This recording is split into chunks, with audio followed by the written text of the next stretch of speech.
This Life, a partial poem. If my faith statement is anything, it is this to which I give my heart. I feel my days are spent striving to fashion a life out of a longing for completion, attempting to build something of meaning, often with insubstantial tools and materials. Fueled by the value of honesty, I've come to better shore up relationships of trust and tenderness. They seem healthier now than a decade ago and provide a strong connection in this unsteady and unpredictable world. And these connections are necessary for the survival of my soul. Writing my story, living out the creative process of my story, I am so influenced by what I find as beautiful in others and what I am taught about that which holds wonder and joy. The bad news comes with suffering and loss. My own personal limits and transgressions are woven, all of them woven into the fabric of each day, and sometimes obscure my vision of what is good and what is meaningful. At my best, I am engaged in a personal creative process, writing, building, baking, helping others find meaning in their lives, and standing in the presence of suffering with another in a compassionate posture, I find to be both a value and a gift. This is often the marrow of what heals me. God is love, and the one who abides in love abides in God and God in them. These words reflect the closest I can get to a universal truth. I've always been drawn to the Christian theology of the incarnation, suggesting that the person of Jesus, representing all humanity, is somehow connected to that which we interpret as divine. The stretch, I feel, lies within the incompleteness of life and the deep longing for fulfillment. I don't find Jesus to be an answer, and I don't think that he meant to be. He said, "Follow me, come search with me." We were meant to strive, grow, fill out our lives, our families, our neighborhoods with a larger spirit, and with care and compassion. Jesus' life, like many other holy ones, points to what is divine, and at the same time, witnessing to that which is great and profoundly human. The big truths, the gods, the love, for me, they have skin on them. I cannot live in the abstract, and I need all the above values of connection, beauty, compassion, honesty, creativity in relation to others, to my larger community, to you. And at this point, the Unitarian Universalist Church, People's Church, is the most viable workshop helping me complete this life and complete this poem. Thank you.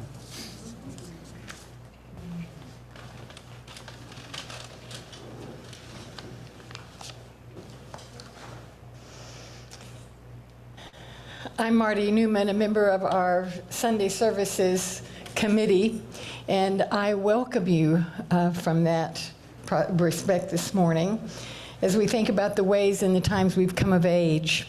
Thank you, Don, for that very authentic and lovely and resonant piece for us today. I tend to think that I'm at whatever age I needed to come into or longing to come into, I was a late bloomer. So that's very encouraging. Thank you. So wherever you are in your coming of age, you are welcome here. This is a community where you can do that, with kindness and understanding and acceptance. So whether you are regular or occasional in this Commons room, or whether you're with us on Zoom, we welcome you. And I just want to give an invitation. If you're wearing a name tag that looks like this, and you see someone who's wearing a name tag that looks like this, I'm going to encourage you to just take a moment and smile at them and perhaps introduce yourself and let them know that they are welcome and perhaps that you would like to see them again. So welcome to all of us as we come a little more of age this morning.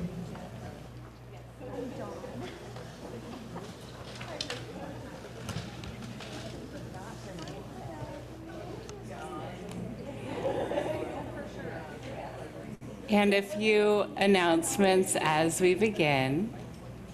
This is our occasional, not quite annual, coming of age service. And since October, folks in our church have met monthly to explore and discern our beliefs and values. So usually this is an offering for our youth, but this year we offered it for youth and adults. So that you'll get to hear from some of the adults in our church about what they think and what they believe and what they value. You already heard from Don, and there are more to come.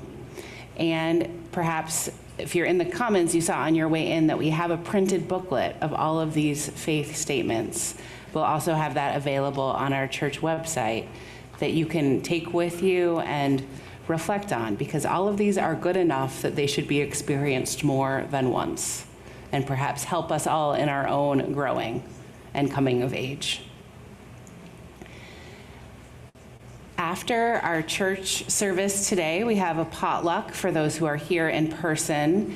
And then at around 12:45-ish, potlucks are hard to time, we will have our annual congregational meeting beginning here in the Commons and streaming live on Zoom. If you're on Zoom, check back in around that time and we'll let you know kind of where we are. There'll be childcare available, and this is our time to do the work of our congregation. We'll be talking about the officers on our board, we'll be talking about our budget, we'll be talking about anything else someone decides to make part of the agenda.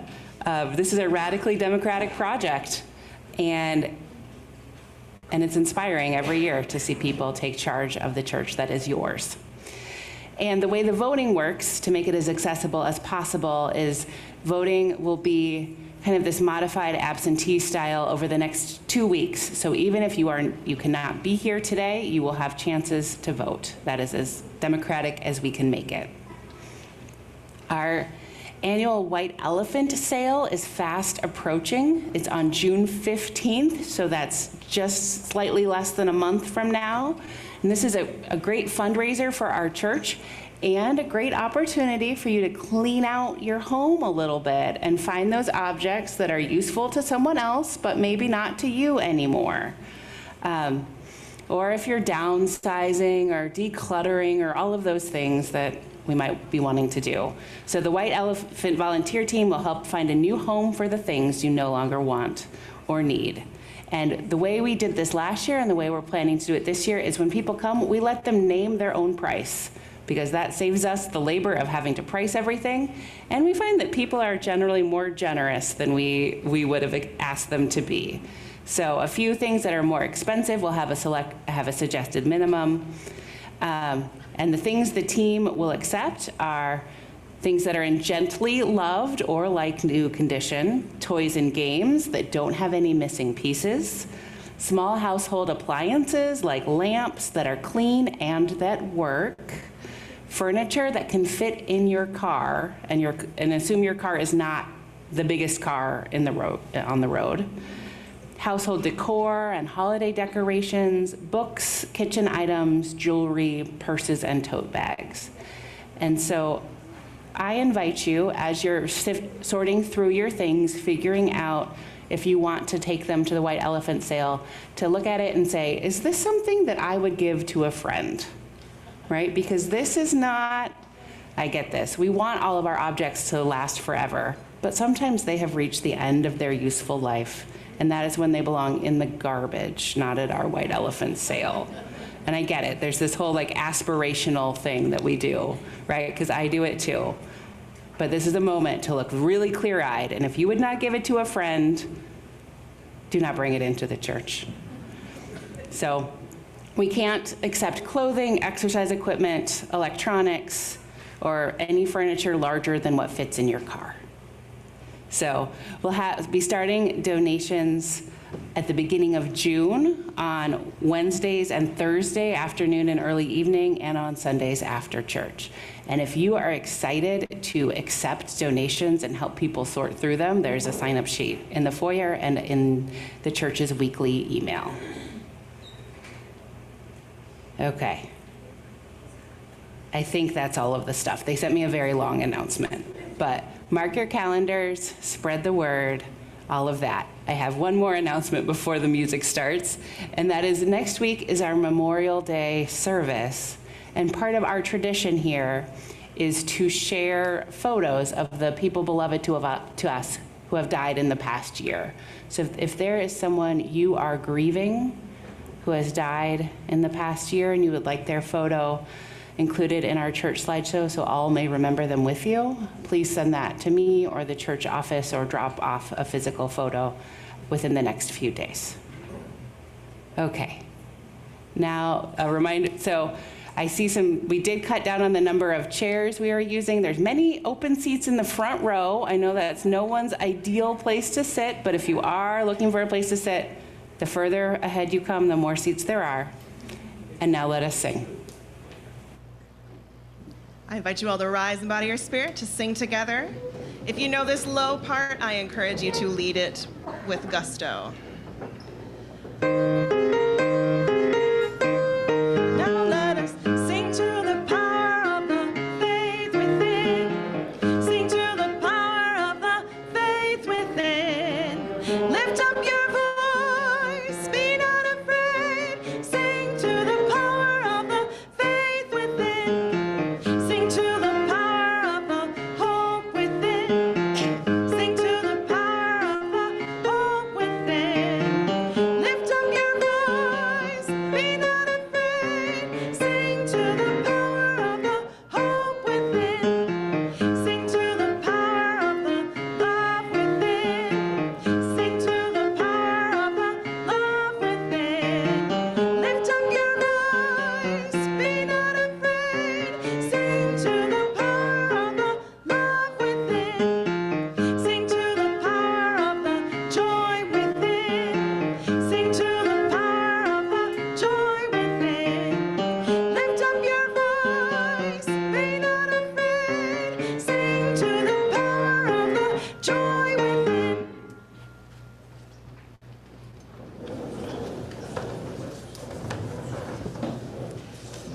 I'd like to invite Keller to come up and light the challenge candle.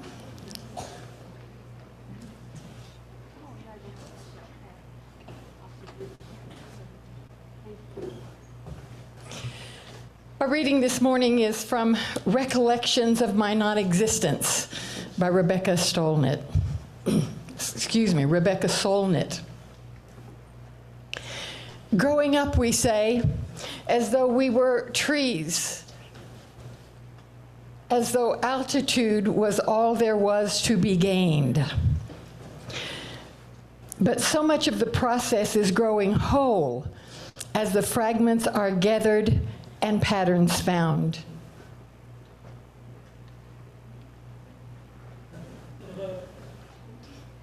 Sometimes this is harder than you'd think.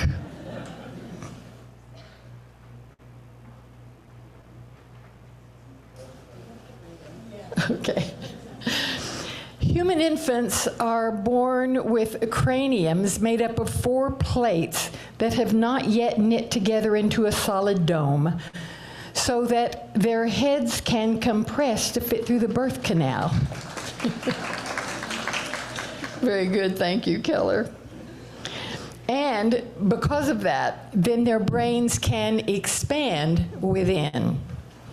The seams of these plates are intricate, like fingers interlaced, like the meander of Arctic rivers across tundra. The skull quadruples in size in the first few years, and if the bones knit together too soon, they restrict the growth of the brain. If they don't knit together at all, the brain remains unprotected. Open enough to grow and closed enough to hold together is what life must also be. We collage ourselves into being, finding the pieces of a worldview and people to love and reasons to live, and then integrate them into a whole, a life consistent with its beliefs and desires, at least if it's lucky.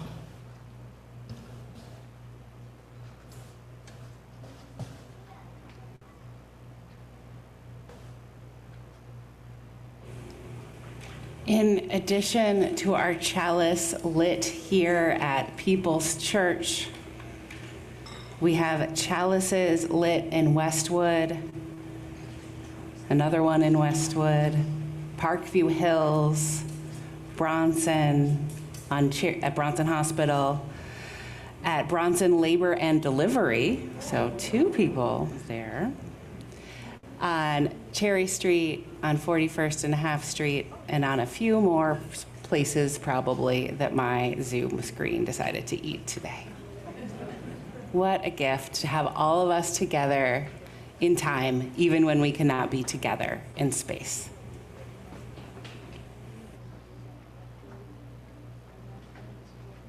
I invite anybody who wants to come up for a story.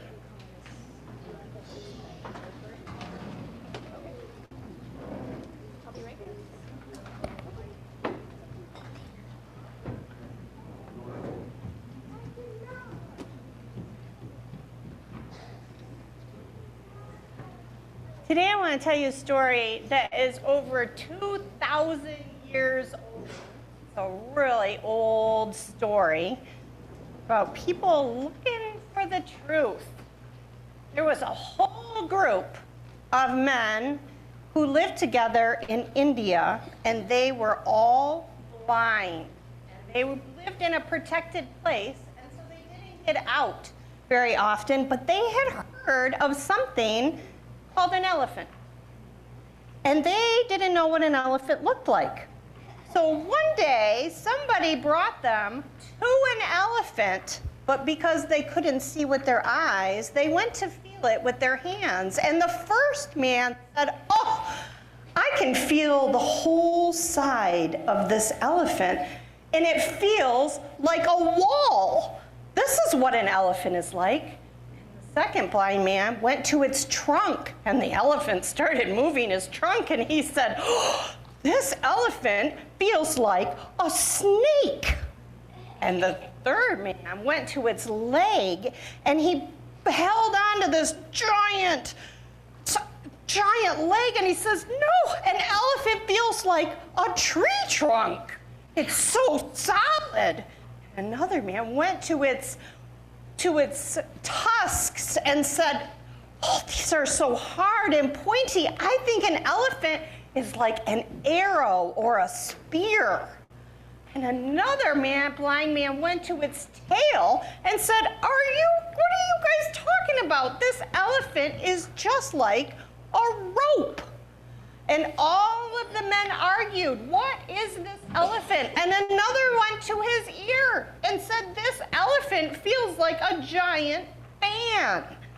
Back and forth. And they argued about it. And finally, the person that took them over to see the elephant said to them, "Each one of you is right.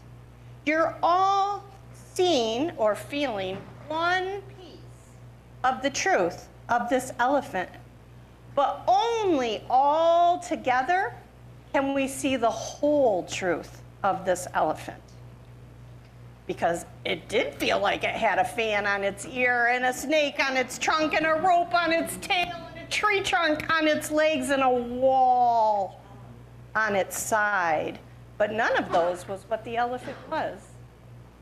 Have any of you ever had something where you thought you knew something, and then somebody came to you and said, "Well, do you see that it might be bigger or a little bit more different than the way that you think it is. Has that ever happened to you? Sometimes we need a whole community of all of us together to help see a glimpse of the whole truth of what's out there. And people have been pondering that for thousands of years. So with that, we are going to head out to our class. Go forth in peace in search of wisdom, with love to guide you on your way, and may the joy of life surround you wherever you may go. Go forth in peace in search of wisdom. And may the joy of life surround you wherever you may go.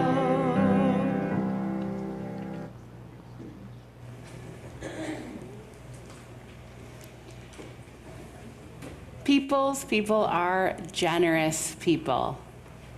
And one of the ways that we practice generosity here is by once a month sending our offering out the doors, out of the walls, out of the boundaries of this community to do good and important work by funding another organization. So our special offering for May is Isaac, which probably doesn't need much introduction around here, but Isaac is the congregation-based community organizing group that People's Church has been a part of for many, many years. And I am so glad that the executive director of Isaac, Dr. Charlotte Davis, is here to tell us a bit about the good and important work that Isaac is engaged in right now. So come on up. Oh, yes.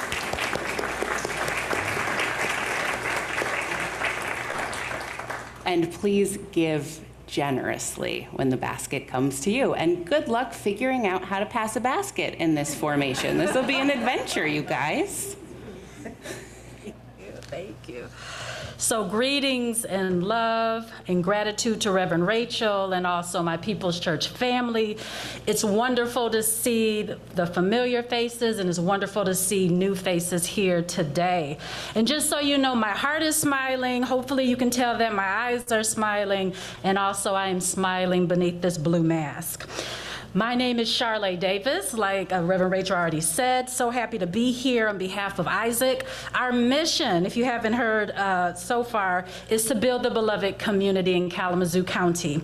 And so Dr. King spoke about the beloved community as a democratic value. It's not devoid of conflict, but it is free of violence. And it's a place where our deepest values of abundance and equity, community, hope, and most of all, love are infused into our practices and our policies so that every individual is held as beloved. We have 31 member congregations and organizations, and currently we are focusing on housing, anti-racism, group violence intervention, and gun violence prevention. And so when folks ask me about what's so special about Isaac, I usually say that we are about rooted change. There's three things: rooted change, so that practice and policy change. We want whatever that we do to be felt by generations to come. We also stay at the table, which does not mean that we always agree. We don't always agree, but what we do agree upon is this issue of this theme of social justice, and we understand that no matter what, we must stay at the table for this change. And also, we engage in moments of connection, and then also moments of difficult conversations, because healthy conflict is a part of building that beloved community like Dr. King spoke of. So if you don't mind, I would ask, and I know we have a different setup here, if you would mind just even taking the hands of the person next to you. If that is not something that you would like to do, you can also, I invite you to nod to that person instead of holding their hand. So either one is great. So I'm going to read a few statements. If you worry for what the year holds for us, ahead of us, if you worry sometimes, either squeeze or nod your head at that individual next to you. I'm here, oh wow, I'm hearing rumblings, okay. If you feel like at times, not always, but at times, injustices are so large, it can be overwhelming. Squeeze or nod. If you feel somewhat overwhelmed sometimes about where to start or what to do, squeeze or nod. Now also, if you believe that those that came before us felt that same resistance and that same discouragement that we might be feeling now, squeeze the hands or nod. If you believe that those who came before us, no matter how difficult, they stayed the course and they brought about change together, squeeze or nod. And then finally, if you believe that all in our community should be held as beloved, not only in word, but also in action, and you believe that you play a vital role in making those changes in the beloved community, nod or squeeze. And just a hint, everybody should be nodding, everybody should be squeezing, just so you know. So thank you all. You can drop the hands here. Thank you, thank you. So I love that exercise because our society unfortunately thrives on humans, us as humans, staying in isolation and in hopelessness. And so we always want to dismantle that narrative, those narratives. So I want to today to invite you to lean in deeper, and that means different things for different folks. You all had a wonderful, I wasn't here, but I saw the photos, beautiful photos, wonderful Me and White Supremacy watch party. So awesome to see that.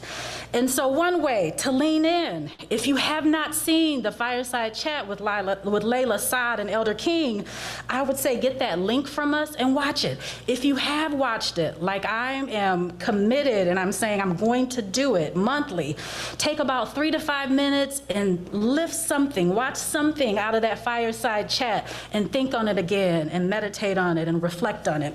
Also, you all have a Me and White Supremacy book group here at People's Church, I believe starting in June. All right, lean in.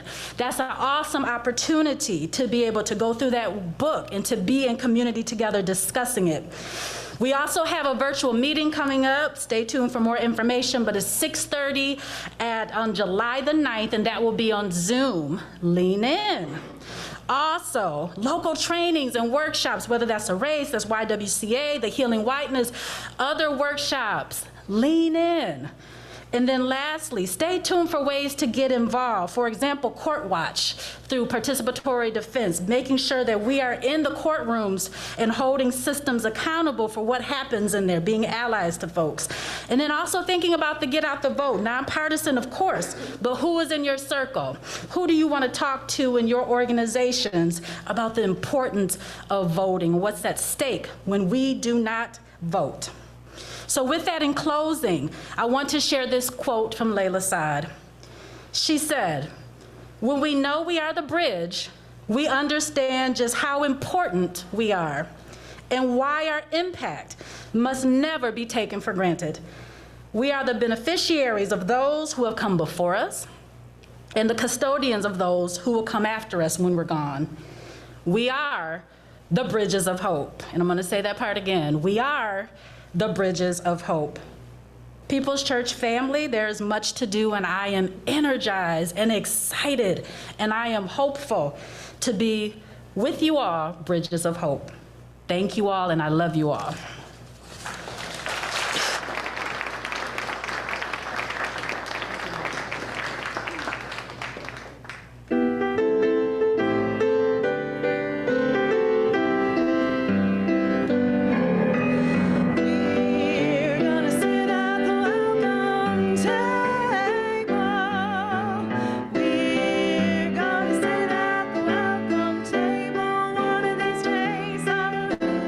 We're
When I think about the big questions like, what happens when I die? And does God exist? The only answer my analytical brain can come up with is, I don't know. Now, this is not the type of I don't know born out of apathy or indifference. I do genuinely care about the answers to these questions, and I often find myself contemplating them when I give my mind the time and space to do so. No, my answer of I don't know is an acknowledgement that there are certain things I may never fully understand, at least not in this lifetime. However, I've also come to accept that life is not always about finding answers. It's about striving for something greater than myself. It's the journey that provides the meaning. So what guides me on this journey? How do I distinguish the correct path from the wrong one? A worthwhile new direction from an empty distraction. What I always come back to is my core values. What are core values?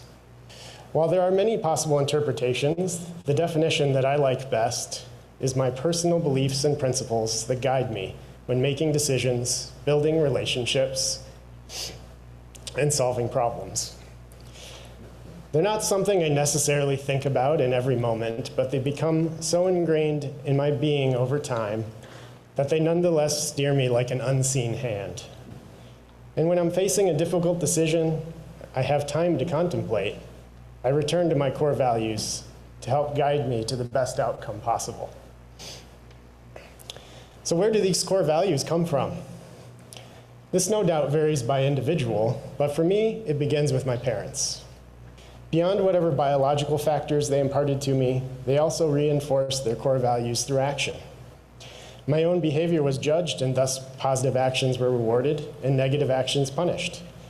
Pulling my sister's hair, for example, was not only dissuaded by my mother, sending me to my room, but perhaps more poignantly by retaliation from my sister. Values were also reinforced by observing the behavior of people I trusted, like my parents, teachers, and church leaders. My values continued to evolve over time as my experiences grew outside of the home. Encountering more diverse people with experiences different than my own, reading books, learning from college professors, all of these things gave me new perspectives on the best way to live. My core values were also impacted by friendships over the years. It's a two-way street with friends because, unlike with family, you can choose your friends. And while my friends helped mold my core values also informed which friends I wanted to spend more time with. As I became a UU in more recent years, the 7 principles also helped to shape my core values.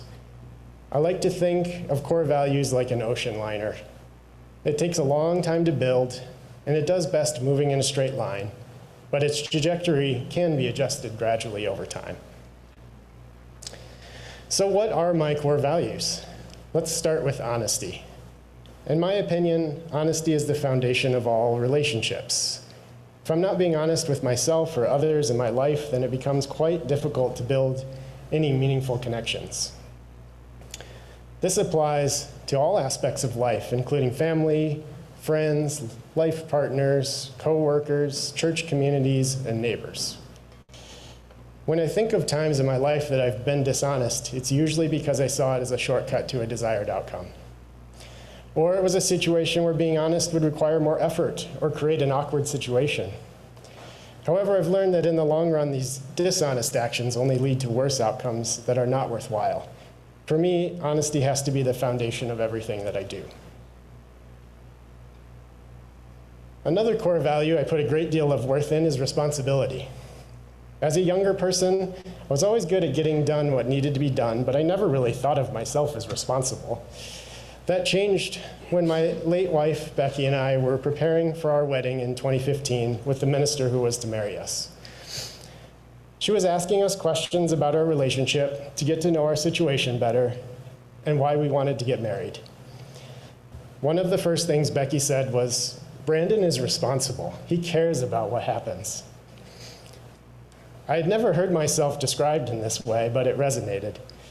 I do care about what happens to those around me and the world at large, and I have learned as an adult to take responsibility for my actions. Not only is being responsible the right thing to do, I want to continue to be responsible to honor this memory of Becky. The next core value I want to talk about is balance. I'm a believer in the idea that too much of anything is a bad thing. Whether that's work, play, sleep, consumption, exercise, meditation, time alone, time with friends and family, or time at church. Balancing all of these components is what makes a complete life. Too much or too little of any of them leaves me feeling out of sorts. Balance also applies for me when thinking about societal issues.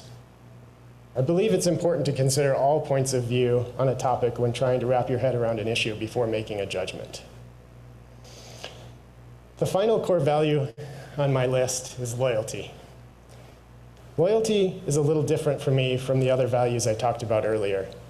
While I feel like I consciously strive to be honest and responsible and seek out balance in my life, loyal is just something that I am. I don't really know why.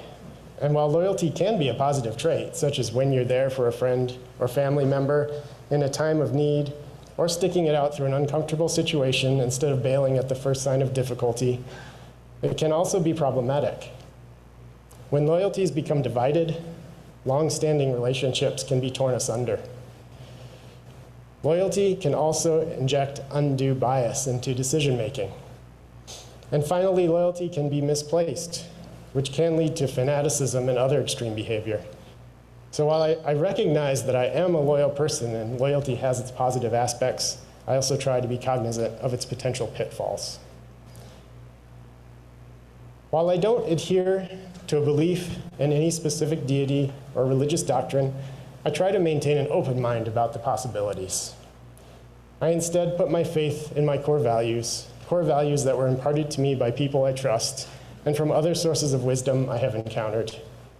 Core values that have been molded over time based on my personal lived experience.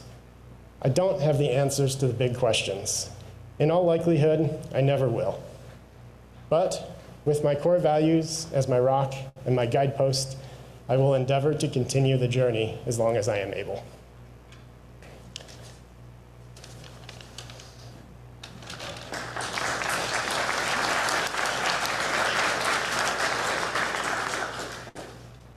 So I'm going to preface this with a story of looking at Facebook, and an adult child of a member here posted a question about, why do we call it church? And I've had a lot of struggle as I've been more participatory in church about saying to people, I'm going to church. It's kind of like, the environmentalist works for the military. I'm a bastion of contradictions. So my statement of faith is that I stand at the intersection of the Wiccan practice and Unitarian Universalism, weaving together the threads of earth-based spirituality with the inclusive and diverse tapestry of People's Church. My journey is one of honoring the sacredness of nature while embracing the principles of a community that values freedom, reason, and tolerance. As a Wiccan, I hold deep reverence for the earth and all its cycles. The turning of the seasons, the phases of the moon, and the elements are not just metaphors, but living, breathing aspects of my spiritual path. I find divinity in the wind's whisper, the fire's warmth, the water's flow, and the earth's stability. My rituals and practices are grounded in the ancient wisdom of honoring these natural forces, and fostering a sense of interconnectedness with all life. Yet, I am drawn also to the affirming and open community of Unitarian Universalism, particularly People's Church. Here, I find a place where my spiritual beliefs are respected and where diverse paths are celebrated. The 7 principles of Unitarian Universalism resonate deeply with my values, especially the inherent worth and dignity of every person, justice, equity, and compassion in human relations, and respect for the interdependent web of all existence, of which we are all a part. My struggle lies, as I said, with the word church. For many, it conjures doctrines and dogmas that are far removed from my earth-centered spirituality. The term church feels at odds with my identity, evoking institutions and practices that don't align with the fluid natural rhythms of Wicca, and sometimes are actually oppressive and bad news. However, I choose to see People's Church, and not as a place of rigid beliefs, but as a sanctuary of acceptance and growth. It is a community where the spirit of inquiry is alive, where love and understanding transcend labels and definitions. In this place, I commit to live out my faith. I will bring the wisdom of the earth into our shared spaces, creating a bridge between ancient traditions and contemporary spiritual exploration. I will contribute to our collective journey with rituals that honor the cycles of nature, with practices that deepen our connection to the world around us, and with a heart open to the diverse expressions of faith within our community. People's Church is my spiritual home, not because of the word church, but because of the people, the principles, and the possibilities it holds. Together, we are building a community where all paths are honored and where the sacredness of life in all its forms is cherished. I am committed to this journey, bringing my Wiccan practice into harmony with the values of Unitarian Universalism, and finding in this union a deeper, more profound expression of my faith.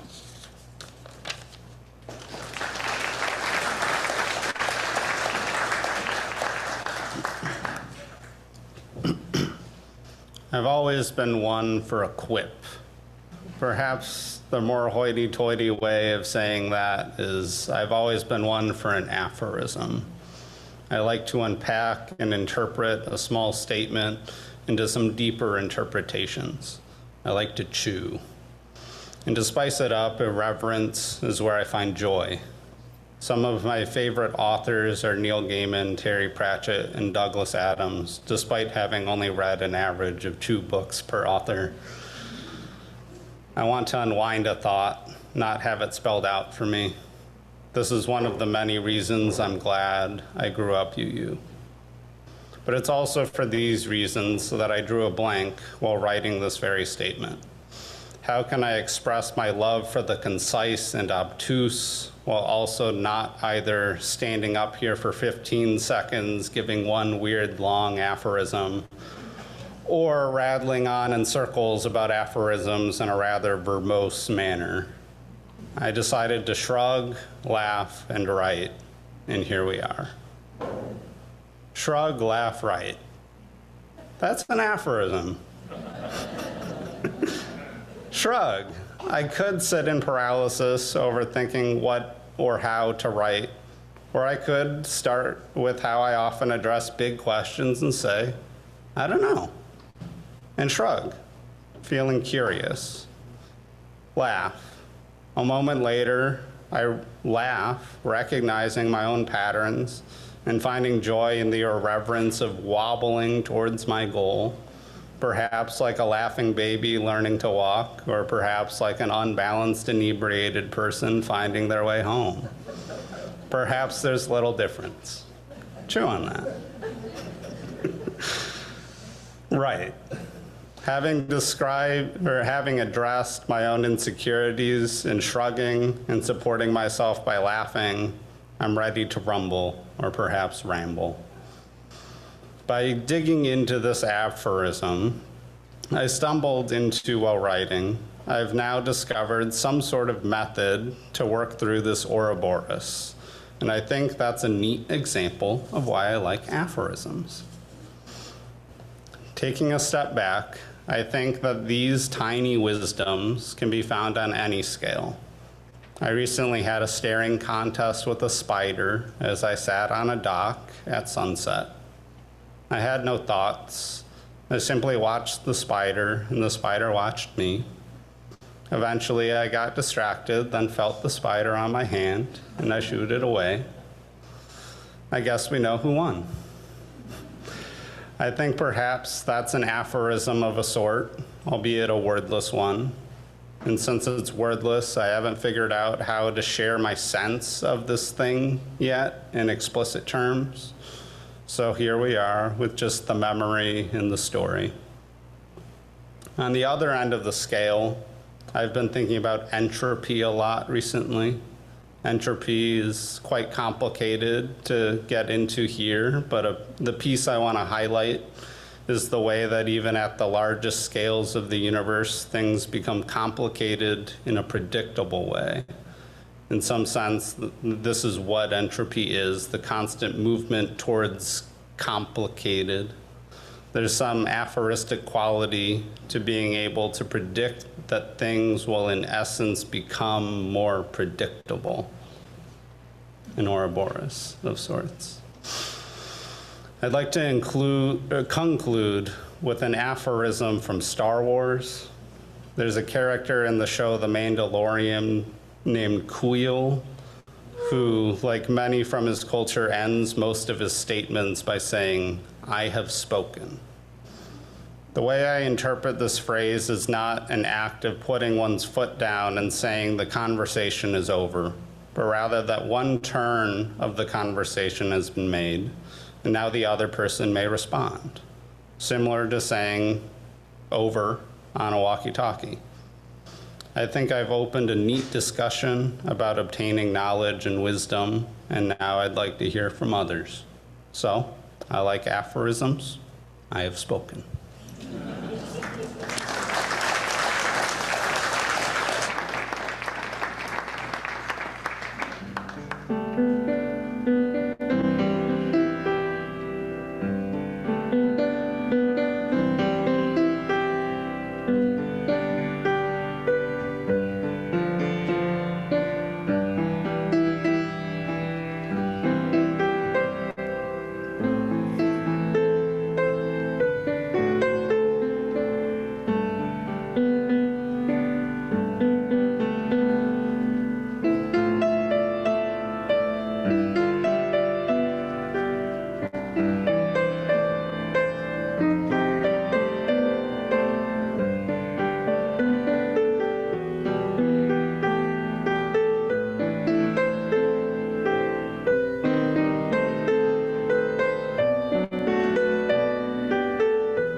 I identified my top values as justice, kindness, respect, and love. Justice and kindness were the top couple because they are universally what all beings need and deserve. For example, I work to be fair and treat folks fairly because it's what I want. I respect others with different beliefs and values and want us all to be kind. I aim to be kind. I feel all deserve respect. The week I wrote this, I lived out my values by being fair and equitable to my students, smiling at strangers and acquaintances, chatting with new folks I encountered, conserving energy, recycling, and sending letters to Congress. The values I chose are reflected in the new proposed UU Shared Values, Article 2 of the bylaws, which include justice, equity, pluralism, and love. I identify as a UU because I accommodate the values and principles with my other values. My journey getting to today started as a friend of UU's. Being from a liberal Protestant background as part of Phoenix, a mostly LGBTQ+ UCC church as an adult, and also raised UCC. Phoenix strongly considered becoming UU when we started. At my home, I was the leader of a diverse household, wanting us to all get our spiritual and religious needs met. I came to be the one who still attends, further refining my people's connection to the rest of life and work. I can now see how discerning my core values and how they are reflected in me forms the basis for articulating my faith. It helps guide and focus me on what's most important. What I enjoy reflects some of my values. I've grown and changed over time. I relax when I feel safe and supported. I've been shaped by fear and pain, as well as loving family. Fearing rejection or being left out has made me passionate about justice.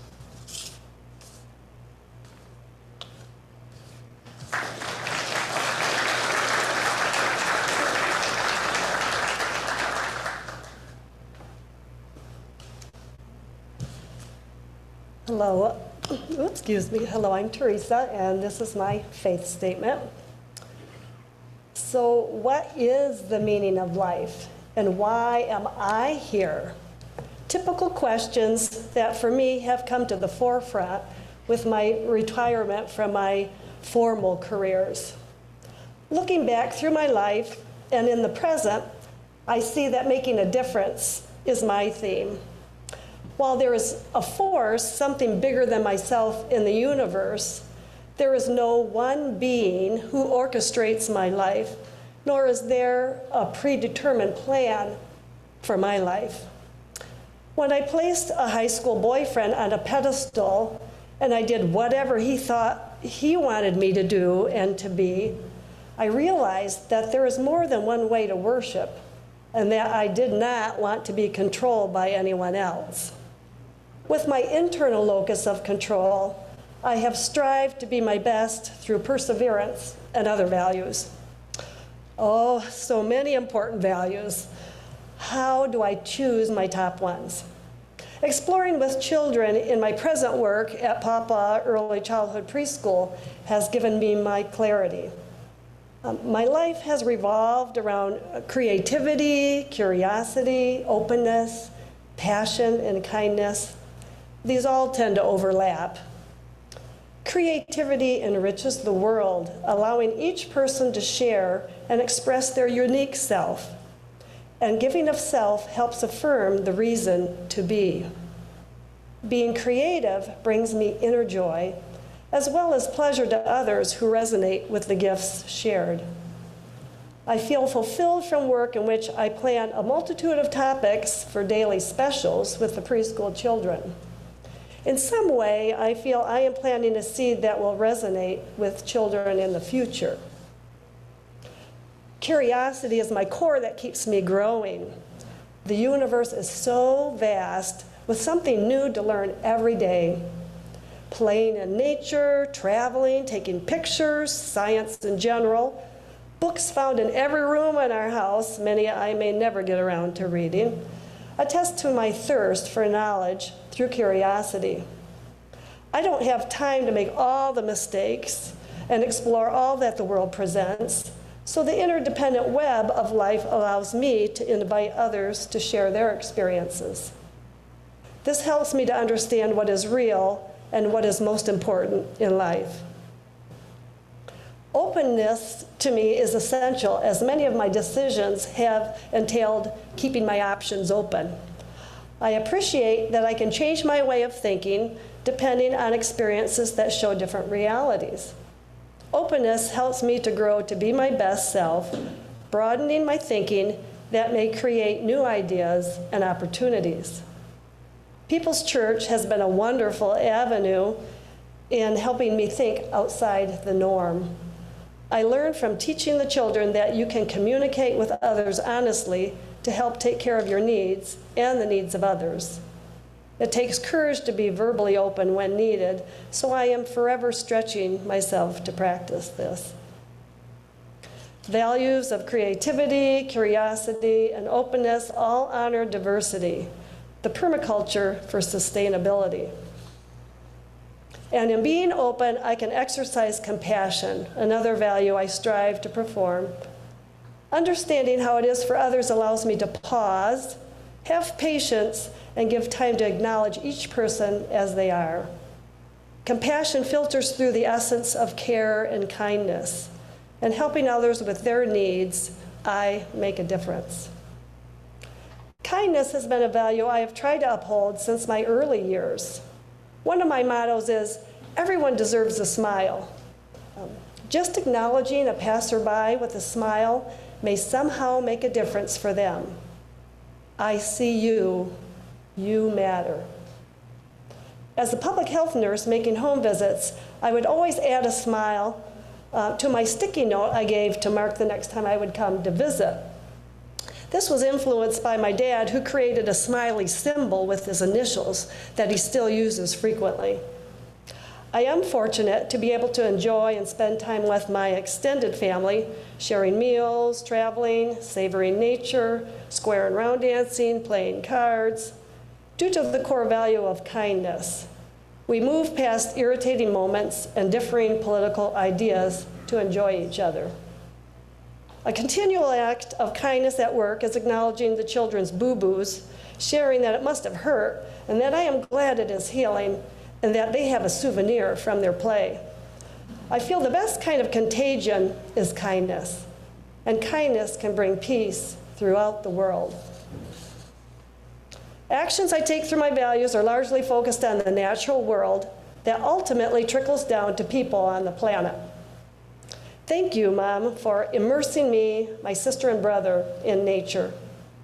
The awe and amazement of a water and wind-blown slack canyon, black bear paw prints in the wet sand, a giant ant mound, a wave of fresh, clean water lapping over me energizes my inner core. I want a healthy earth for future generations to honor, adore, and enjoy. In my household, we recycle, walk, and pick up trash along the road routinely. I have stretched outside my comfort zone to make phone calls through Oil and Water Don't Mix to encourage others to contact their legislators and President Biden to oppose Line 5 oil pipeline through Lake Michigan. I donate items to the thrift stores instead of throwing them away. Many of my clothes are from secondhand stores. I try to consolidate trips to not waste gas, and we purchased a hybrid car that requires a major monthly payment, trusting that it will make a dent in reducing efforts of climate change. At work, I'm getting a reputation for rescuing spiders and bugs by throwing them outside, except for the mosquitoes and ticks, and for my pack rat tendencies. My reusing brain says, I could use those boxes. So fun to play in. I could create some type of game with that plastic recyclable muffin container. As a nurse by trade, positive health and prevention are main priorities.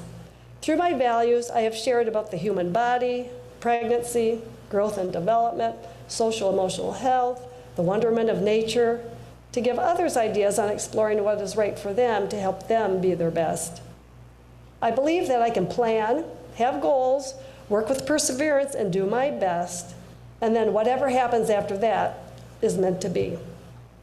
This allows me to avoid ruminating about it and reminding me of my belief that people want to do good. I do not strive to live my values to get into heaven, since I believe this is my only life, right now on earth, to live and give. I hope my spirit will live on through others via positive influences, time together, and memories. And I desire to delight, educate, and spook in fun with my skeletal remains through body donation to Western Michigan University Medical School. This is my one life to live, so every day I start with a grateful heart, smile, and celebrate today.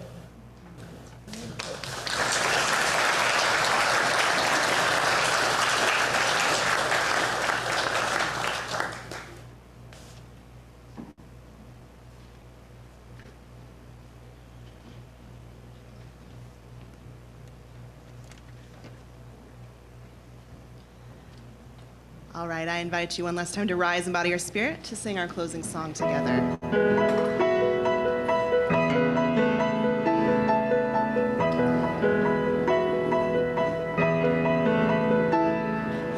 Though below me I feel no motion, standing on these mountains and plains, far away from the rolling ocean, still my dry land heart can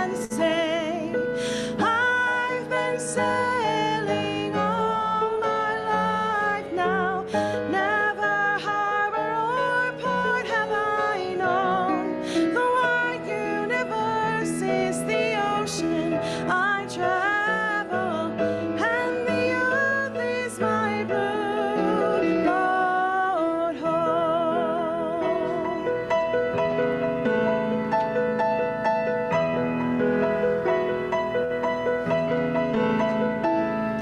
Sun, my sail, and moon, my rudder, as I ply the starry seas, leaning over the edge in wonder, casting questions into the deep, drifting here with my ship's companions, all ye kindred pilgrim souls, making our way by the lights of the heavens in our beautiful blue boat home.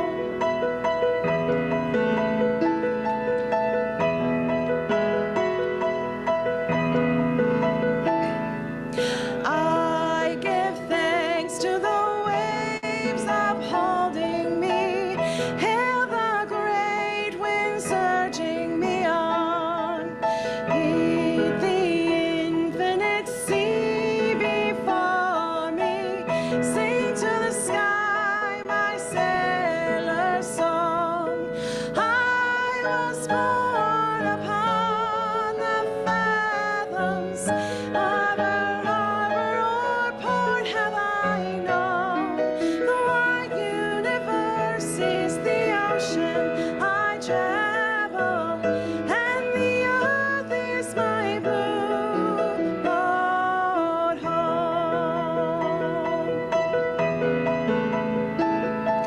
The wide universe is the ocean I travel, and the earth is my blue boat home.